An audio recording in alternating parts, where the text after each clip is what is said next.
Hello and welcome to the United Stand. Christian Pulisic to Manchester United is what we will be talking about primarily today, and it does feel like a bit of a Christmas gift to me because, as you'll know, I'm a massive fan of Borussia Dortmund's Pulisic and what he could bring to Manchester United. So it may be tentative, there may be something in it, but it's positive that we're actually linked to him. The plan was to talk about Dybala or Griezmann, and we will do that in a few minutes' time. But this news this morning is really, really encouraging, and obviously at this time of the year it's nice to get. So who is Christian Pulisic? I'm sure many of you will know him. If you play a bit of FIFA, you probably bought him because as a very cheap player. I think I got him for about 20 million this year, and he's going to be one of the best in the world. And in real life, he's going to be one of the best in the world.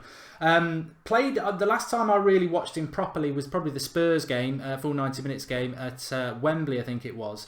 And he plays left-sided, which is what Manchester United need. He is right-footed. Just turned 19 in September, which is a big red flag for me anyway. That is why I don't think we'll be in for Pulisic. But from a Manchester United business point of view, and not a Jose Mourinho track record point of view, Pulisic ticks the box. He is American. There's nothing wrong with that, but America haven't really produced a world star footballer yet. Pulisic can be that world star. His family support Manchester United.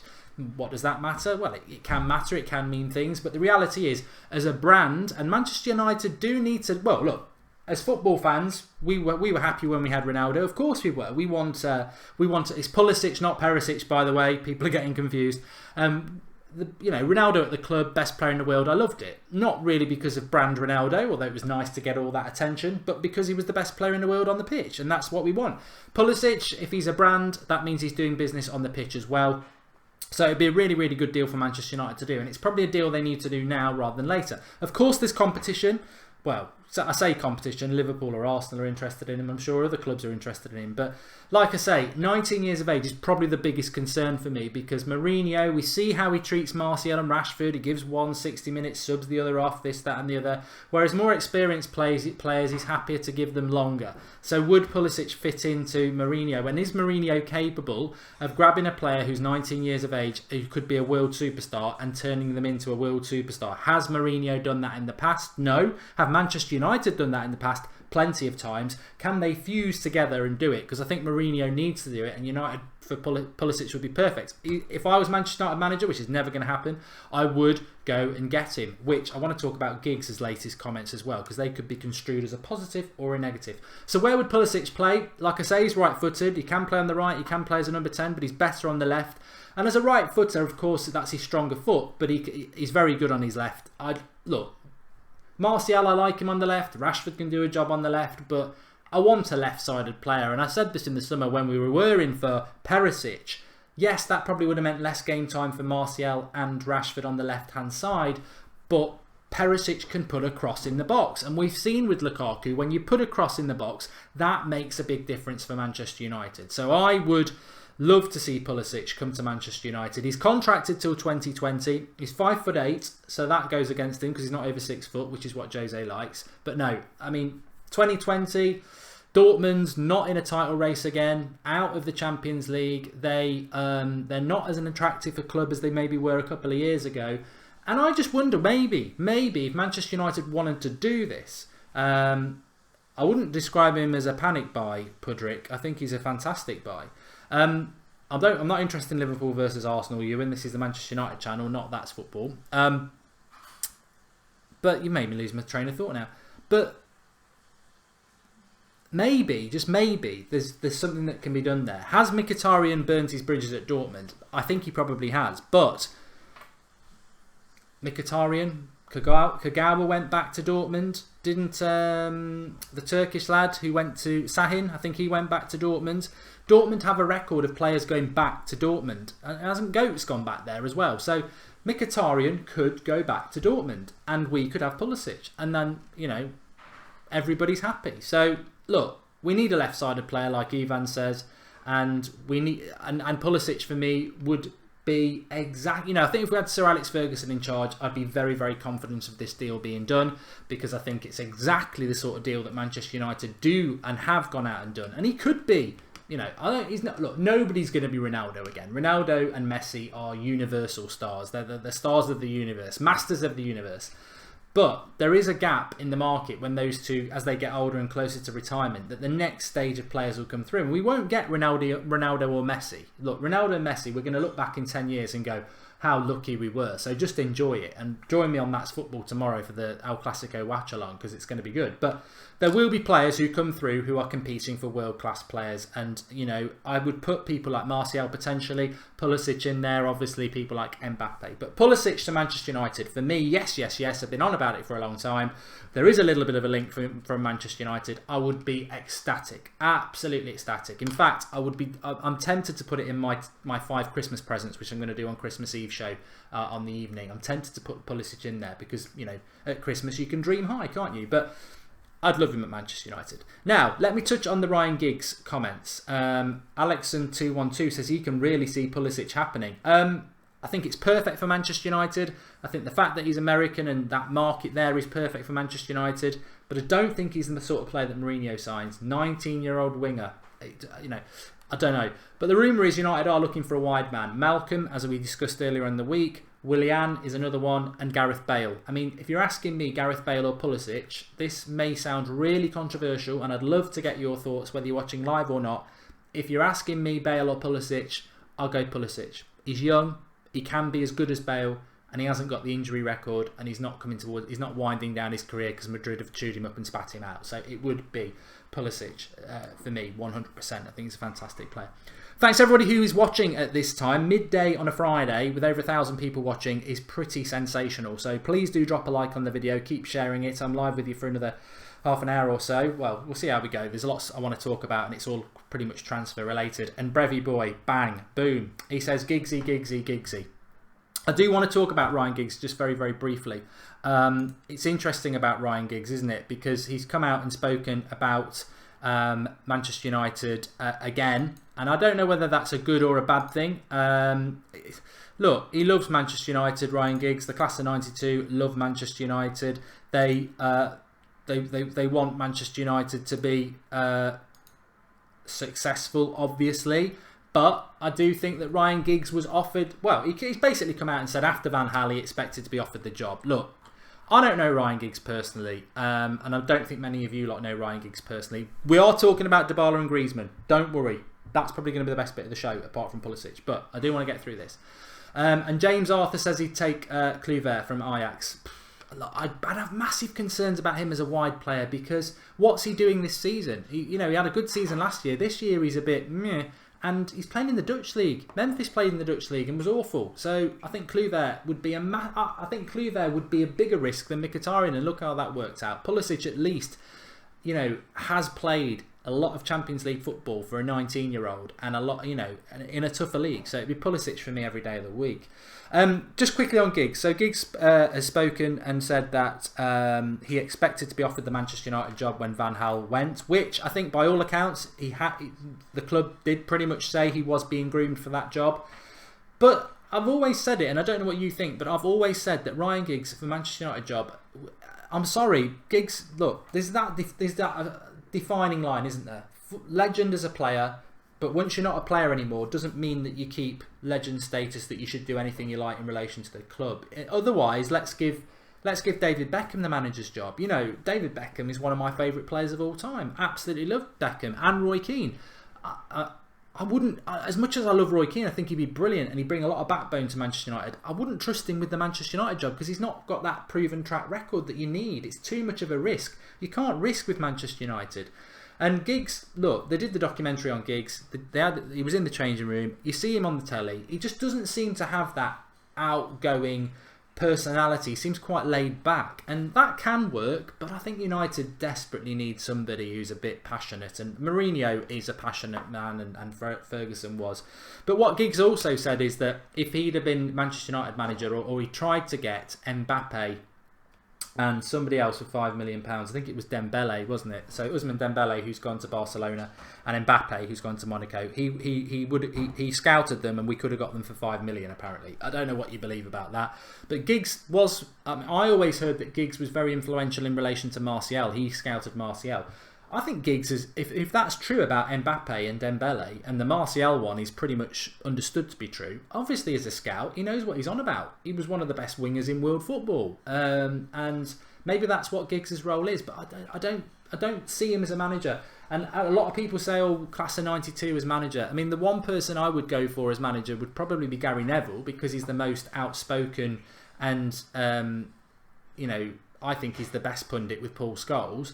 But we don't know enough about Paul Scholes' personality. But the reality is, with any ex-player of Manchester United at the moment, whether it's class of 92, Keane, whoever, it's fantasy, not reality. And we're not in that position. We've not won a title for 5 years. We've got the best man to do that, and he's struggling against the juggernaut that Manchester City have with that open checkbook. It's hard to beat. If Mourinho walked away to go to PSG, I would not go near class of 92. Never managed a big club before, and you give him Manchester United to take on what Man City are doing. Not for me. Ice Cold says, why do you Jermaine, saying we need a left-sided player, we need a right winger also, 2 of them, we need a full team overhaul? Yeah, I'd agree. Thanks for the contribution, Ice Cold. I do think that we need 2 wingers, right or left. And to be honest, most right wingers can play on the left and most left wingers can play on the right. If you did get Pulisic, if you did get Willian, if you did get Malcolm's got a brilliant left foot, he plays on the right. Pulisic he's more right footed, he plays on the left. That's the modern way now. But I personally like the natural crosser. I like the player who can do that. But we do need wingers. We definitely need wingers. And we know for a fact that wingers, a winger was the player that we didn't get in the summer that Mourinho desperately wanted in Ivan Perisic. And that ship has sailed now. But we know that. We know that we were going for him. We know that he wanted to come to us, and we know that United didn't pay the money, and we didn't get the winger that we desperately need. Nothing's changed from August to now to suggest that Mourinho would go, you know what, I really wanted a winger in the summer, but I don't want one now. I think now more than ever we need one. So that will be high priority. I'd still take Willian if we can get him. I would. If you're asking me, Willian, Bale, Pulisic or Malcolm, my top choice would be Pulisic. My second choice would be Bale. My third choice would be Willian, and then my fourth choice would be Malcolm. And Malcolm could be the best of the lot. I just think it's hard to know. He'd be the bigger risk because of the league he plays in. GMank77 says Neville and Giggs next management. I'd be terrified. I'd be as scared of them as managers as I would David Moyes. I'd be passionately excited because they're United legends, and it'd be like, this is the dream, but you've got to live in reality, and the management skills of those two is totally and utterly unknown. What's their links into the football world? You know, what's their relationships with football agents? What's their relationships with other clubs? What's their tactical nous? I mean, these are the things you have to consider. It's not just the fact that you were a legend in a United shirt. Football's a massive business now. Mourinho's network around the world in football is unrivaled, and to be honest, so's Pep's. So that's what you can't take over Manchester United and win a title just because you did it you played at right back for 10 years and you were a legend. You can't do it. You can't do it. Anyway, Giovanni says, if you can't get Griezmann, would you like to get Christian Eriksen? Look, Christian Eriksen would be a good player for Manchester United. I don't think that anybody would doubt that, but it's not going to happen. It's not going to happen in the near future because it's very hard to get players out of Spurs, and most of the time they'll go to Real Madrid because that's the club that Spurs are happy to deal with. They don't really like dealing with English clubs, and we saw that as far back as Michael Carrick in 2006, I think it was. Griezmann is a topic. Dybala is a topic. Manchester United, look, I work to the mentality now, and I think a lot of United fans work to this mentality, that Manchester United need to be significant in this up-and-coming transfer window, whether it's in January or the summer, ideally in January, but we need to be significant. We are dealing with, whatever you think, and everybody knows what my thoughts about Manchester City and how immoral it is.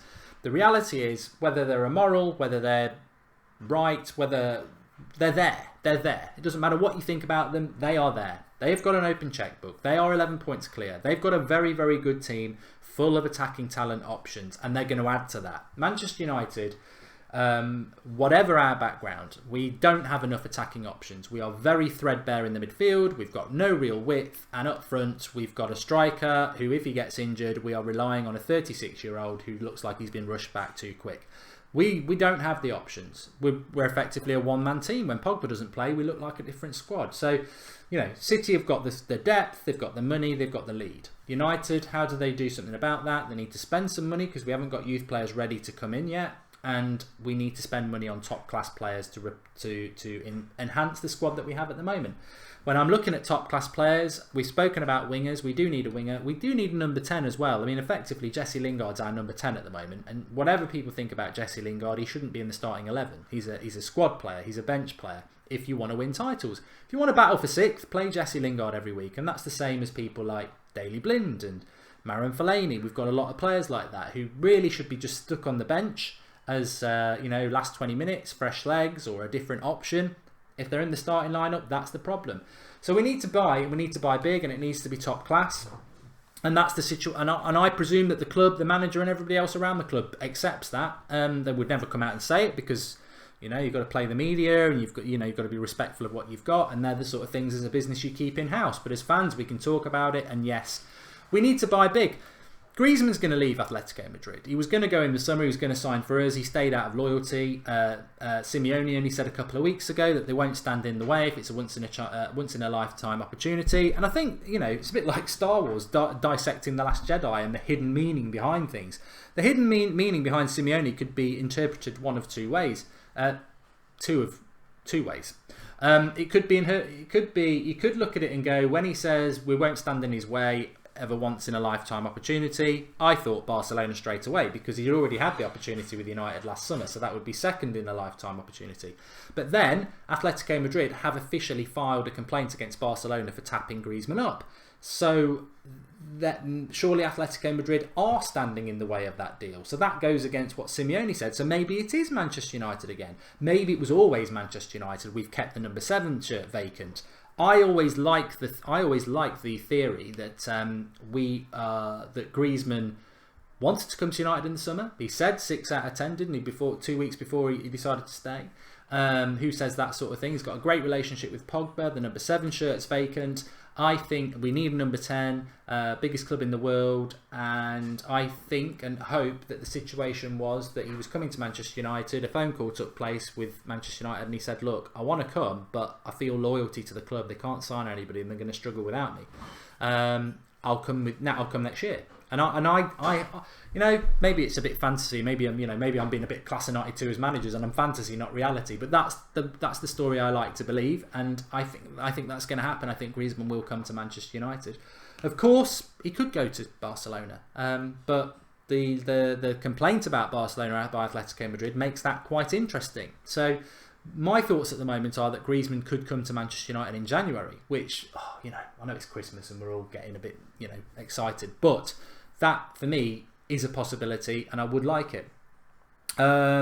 Lucas Taylor says if Mark was manager, we would be better off. We wouldn't. If Van Gaal was still in charge, then I think I could do a better job than him and Moyes. But Mourinho is the best man. I'm not undermining him. I think he's the best man. Although he's got a very interesting 6 months ahead of him. Number 7 was saved for him, says Lucas Taylor. Look, that number 7 shirt's been kept vacant for somebody. Never in my life as a Manchester United fan can I remember the number 7 shirt being kept vacant for a whole year and 2 seasons effectively, because Memphis didn't play last year. I know we sold him in January, but he didn't really play. So most of last season number 7 was vacant, and all of this season. That's unbelievable for the most iconic Manchester United shirt to be kept vacant if we didn't have something planned. And people were saying, well, it doesn't really mean much, but you could give that number 7 shirt to quite a few players. There's a lot of players we've got at the moment you could give it to. Martial could have it, Rashford could have it. They might not. We've had Michael Owen in it. Valencia wore it. I know it's an iconic shirt, but we've had people who weren't good enough wear it before. So, of course 2 of those players could wear it. But I totally believe it's being kept vacant for somebody. And how do you think we'll do in the Champions League, says Daniel Owusu? Well, I'll answer that in a minute. Is Rashford even good, says Arthur LA. Look, Rashford can be a good player, but I think he's playing too much football for a youngster. But if it's not Griezmann, you've got to throw Dybala into the equation. Dybala is an interesting player for Manchester United, and one that I really do rate a lot. But it's he's been on the bench for Juventus quite a lot recently. Yes, recently he has been on. Fantastic player, can play in all those positions. And there is that rumour that Raiola seems to be involved in Dybala a lot, and I don't really understand why that is. but he does seem to be involved with them quite a lot, and I think that in itself is quite interesting as to how that develops over the summer. I think it's his brother who is the agent for him at the moment, and I do think Dybala could come to Manchester United, but it would be a summer deal. And obviously he's going to be part of the Argentinian World Cup squad. They take the World Cup very seriously, unlike England. Well, we do take it seriously, we're just bad. So the Dybala deal, look, if you're asking me Griezmann or Dybala, I think a lot of people would go Dybala. But for Manchester United, I would take Griezmann, because Griezmann can come to Manchester United quite quickly. But if we don't do it in January, it puts it into the same situation as Dybala, really. World Cup. You're looking at late July before they come in. Season starts mid-August. The summer window, the summer transfer window terrifies me for many reasons. But look, Man City are going to win this Premier League, so Manchester United next season have got to challenge. We can't let them have. They've never done back-to-back. Man City have never done back-to-back, but they're going to be so far ahead. They'll be favourites next year no matter what. They're going to buy players. They're going to improve on the methodology that Guardiola's incorporated into Manchester City. So they're going to improve. We need to buy to improve. We all accept that. We can bring a few youth players in. Hopefully Fosu Mensah, Pereira come back, but we still need to buy some players. If we refuse to buy players in January because there's no value in the market, nonsense. From a business point of view, from a club point of view, we've got to buy in January, because if we don't buy in January, the players that we want to get, even if we can get them, they're not going to come in. It's a late World Cup. The World Cup doesn't end till about the middle of July. Then they're going to have a holiday and a rest. Anybody who plays in the World Cup latter stages is probably not going to even be fit to start the season for United. So even if you did get Dybala or Griezmann, they're not going to be probably fit to start of the season. They're certainly not going to get much of a training with their new team. So we'll go into the new season going, yeah, by the middle of September, Dybala or Griezmann or whoever else we've signed will have bedded themselves in. That's no good for us when we've got to hit the season hard. Signing in January is almost like it's given us 4 or 5 months to bed them into the team, so that when they are ready, when we do start next season, we've got people ready. And that's massive for me, and nobody's really mentioning it enough. They're like, oh yeah, we'll have to wait till the summer. What summer? The summer window, the season starts mid-August. The World Cup doesn't end till mid-July. There's a tour. When are you going to sign these players? Do you really think Ed Woodward, in the space of 4 weeks, when we're on tour, is going to sign 5 players and get rid of 4 players? It's never going to happen. It's never going to happen. We've got to use January. We really do. And that's just from a, I can't see how anybody would go against that, because it is just totally and utterly logical to me. Anyway, a couple of more things I want to talk about, but first of all, let's draw your attention to Fan League. The link's in the video description. Get yourself signed up for Fan League. It's free to play. Link in the video description for this. How do you play it? Well, once you've signed on, through the link in the video description, you just play by picking home win, draw or away win on 13 fixtures. Premier League fixtures and a few Championship ones to get it up to 13, because obviously there's only 10 fixtures in a Premier League week. If you get 10, you win about 20 quid. If you get 11, you win about 50 quid. If you get 12, it's about 300 quid. And if you get all 13 right, you get about 3 grand, which would be nice before Christmas. Free to play. Link in the video description. But the best bit about it is once you've signed up through the link in the video description, click your community tab, go to My Leagues, go to your invitations, and you'll have an invite to play the United Stand League. And if you look at the United Stand League, we've currently got a few people playing it. Mark Bryan's top of the league at the moment with 7.22. He's been playing for a few weeks, but it doesn't matter, because if you sign up this week, the score, as you can see, is average. It's your average score. So if you play this weekend and get 10, you will be top, because your average score will be 10. So that's the brilliant thing about it. You can sign up now. It doesn't matter whether you've been playing for a few weeks, because it's based on your average score. We're going to be shouting out the people who are top of the league and doing well over the Christmas period and beyond. So sign up for a bit of fun. Link in the video description. Free to play. And if you love the United Stand community, which I know many of you do, and obviously I do as well, Christmas is coming. Lots of time off. Bit of banter. Play a game amongst each other. And we know we've got a great community. So the link in the video description is for that. Get yourself signed up to Fan League and see if you can. Well, I'm in there. See if you can beat me. you're probably going to be fighting for second place. But link in the video description, free to play. You could win a bit of money. I played it 3 weeks ago and I got 12 out of 13. Depending on the fixtures, you can more or less, you know, because you're not picking the score, you're just picking home win, draw or away win. And like Man City are playing Bournemouth, so that's 1 point. That's one result everybody knows that's going to happen, isn't it? Bournemouth are going to win. No, Man City are going to win. So it's easy to do. And in fact, I don't know whether I've actually already done mine. I don't know whether I have. So Brighton, Watford, I think Brighton. Man City obviously are going to win. Southampton, Huddersfield, I think Southampton. Stoke, West Brom, draw written all over it. Crystal Palace will beat Swansea. West Ham will beat Newcastle. I think that's a tough one. I'll come back to Burnley, Tottenham. Leicester United. Leeds, Hull. Leeds will win that. QPR, Bristol City. So I've done a lot of them for you there. But link in the video description. Get playing. See how you do. Get rid of that. Okay. Back to there. Back of the neck, says Christopher White. We must buy in January, says J Day. I totally and utterly agree with you there. Pulisic, yes please, says Isaac Petterson. Agree. It's all progress, says PSS. We're definitely making progress under Mourinho, no doubt about that. Anyway, Dybala next summer and to wear number 10, and Griezmann in January to wear number 7, and we play a 3-4-2-1 formation, although that would be expensive and far-fetched. Nicholas, you were with me right up until that last sentence there. Yeah. I've done the Leicester preview. It should be in your recommended videos. If not, just go through to the homepage. Did that last night. There was a good little tactical breakdown as to why United struggled against Bristol and what we need to do. But January is absolutely massive. Absolutely massive. We've got to do it. You've got to do it. Jack, do United players watch the United stand? Officially, no. Unofficially, we know yes. They definitely do. Pulisic or Weigl would be good. Weigl is apparently interesting Man City, so we've been on about him a long time.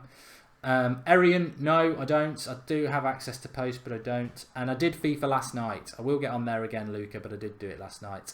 Thanks everybody for watching. We are live again at 8 o'clock tonight. But I wanted to do this video because I like the story about Pulisic. He's a big player and I really like him. Don't forget to drop a like on the video. It's nice to get 500 likes when we're live. And yeah, if you've got a couple of minutes, go and get yourself signed up for Fan League. You'll get your invite to the league, get your scores in, you can win a bit of money, but more importantly, it's the competitive edge and banter amongst the United Stand community I'm looking forward to. So get signed up and take me on in the nicest possible way. Thanks for watching. I'll see you tonight at 8 o'clock.